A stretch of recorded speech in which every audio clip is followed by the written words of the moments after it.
పోయిన వ్యక్తే రాజు అవుతాడు. అదే అలాంటి వ్యక్తే మా నరేంద్ర మోడీ గారు. Okay sir. అలాగే ఇప్పుడు సికింద్రాబాద్ నుంచి పద్మారావు గారు, నరేందర్ గారు, అలాగే కిషన్ రెడ్డి గారు, నాగేందర్ గారు, కిషన్ రెడ్డి గారు ఉన్నారు. సో ఎలా ఉండబోతుందంటారు? అమ్మా,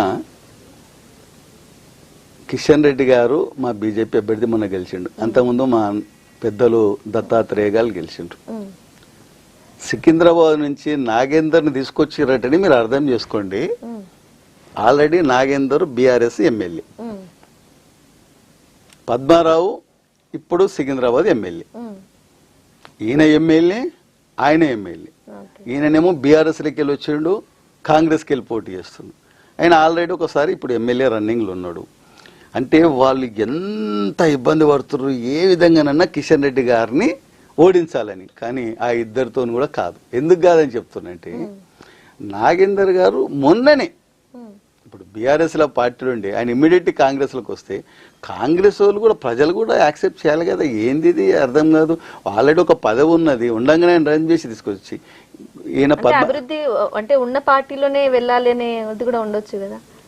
ఇక అందరు ఉన్న పార్టీలో అంటే లేని పార్టీలు ఏం కావాలమ్మా? అందరు ఉన్న పార్టీలకే పోతాం, ఉన్న పార్టీలకే పోతాం. అంటే కిషన్ రెడ్డి గారి గురించి ఈ రాష్ట్ర ప్రజలకు, సికింద్రాబాద్ ప్రజలకు అందరు, కిషన్ రెడ్డి అనే వ్యక్తి చాలా సౌమ్యుడు, ప్రజలకు సేవ చేయాలని ఒక తపన తప్పించి ఆయన మీద ఇప్పటి వరకు చిన్న ఆరోపణ చూపెట్టండి. కిషన్ రెడ్డి గారు ఈ అపార్ట్మెంట్లు కడుతుంటే పోయిండు, కిషన్ రెడ్డి గారు ఈ వ్యాపారస్తుల దగ్గరికి పోయిండు, కిషన్ రెడ్డి గారు ఈ భూమి కబ్జా చేసిండు, కిషన్ రెడ్డి గారు ఇలాంటి అవినీతికి పాల్పడతాడు, కిషన్ రెడ్డి గారు ఈ విధంగా అలా అనుచరులతోని ఈ భూ కబ్జాలు చేపిస్తాడు, వాళ్ళ అనుచరులతోని కాంట్రాక్టర్లను పీడిస్తాడు.